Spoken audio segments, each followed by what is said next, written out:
Shalom, selamat pagi Bapak Ibu Saudaraku yang dikasihi Tuhan. Salam sejahtera buat saudara semua dimanapun berada. Saya mengajak Bapak Ibu Saudara untuk bersaat teduh dan berdoa dalam renungan penuntun kehidupan setiap hari. Kiranya damai sejahtera dan sukacita oleh Roh Kudus senantiasa melimpah dalam hati dan kehidupan kita semua. Tema renungan kita hari ini, mencari dan menyelamatkan jiwa. Ayat bacaan kita terdapat di dalam Injil Lukas 15 ayat 8-10. Demikian bunyi firman Tuhan.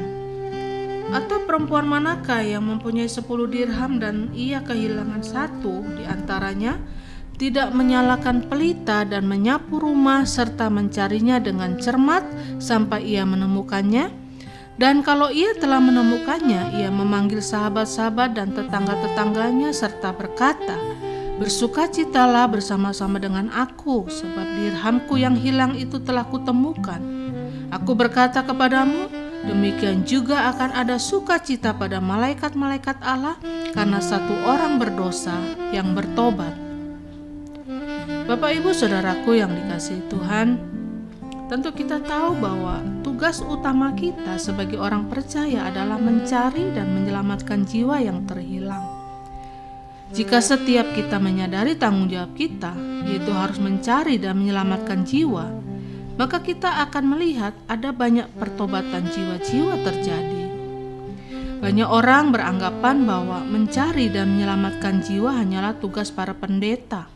Dan ada yang berkata bahwa mencari dan menyelamatkan jiwa itu adalah karunia khusus bagi seseorang.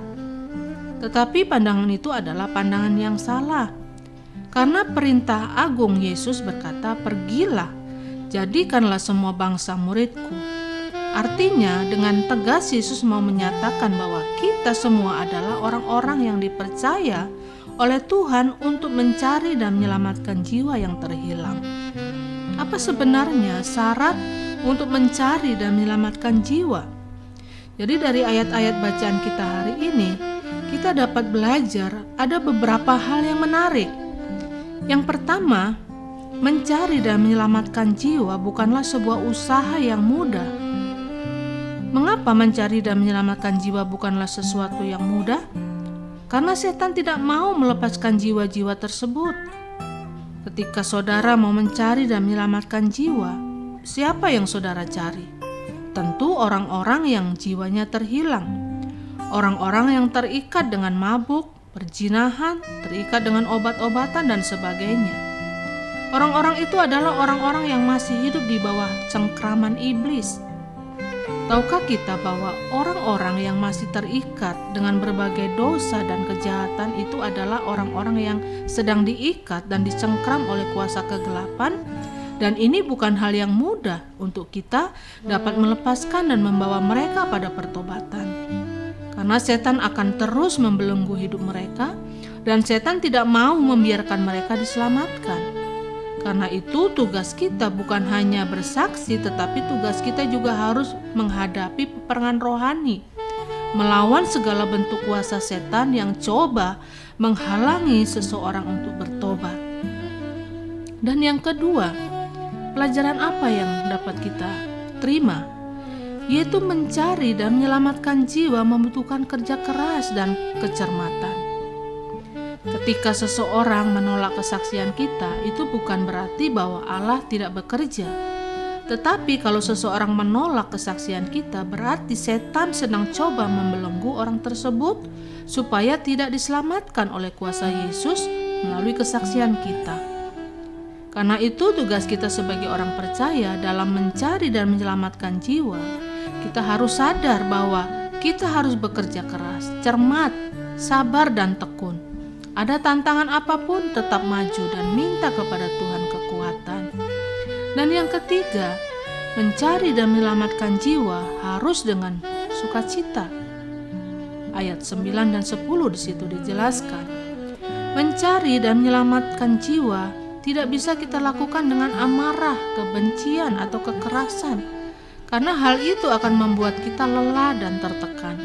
Bahkan orang yang kita layanin pun tidak akan pernah bisa diselamatkan.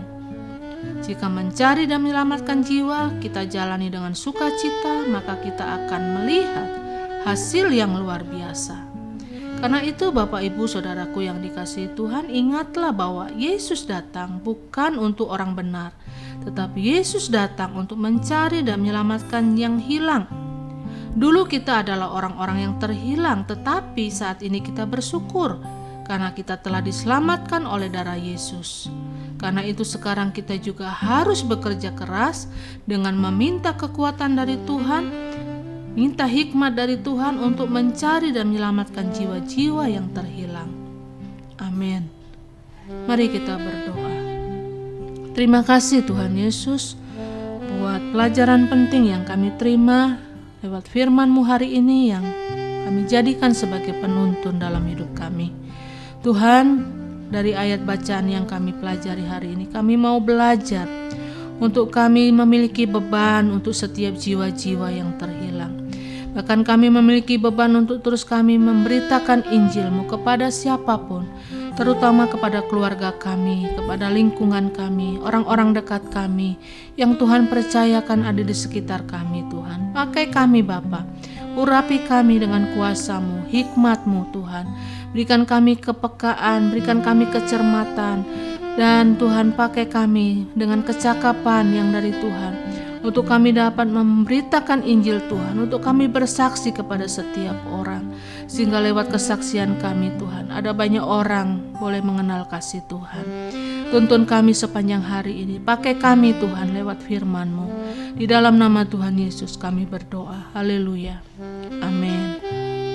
Kiranya berkat yang sempurna dari Allah Bapa kita, kasih karunia dari Tuhan Yesus Kristus, dan persekutuan yang indah dengan Roh Kudus menyertai kita semua dari sekarang ini dan sampai selama-lamanya. Maju terus dalam tuntunan Tuhan, tetap semangat, sampai jumpa esok hari dalam penuntun kehidupan setiap hari, dan Tuhan Yesus memberkati.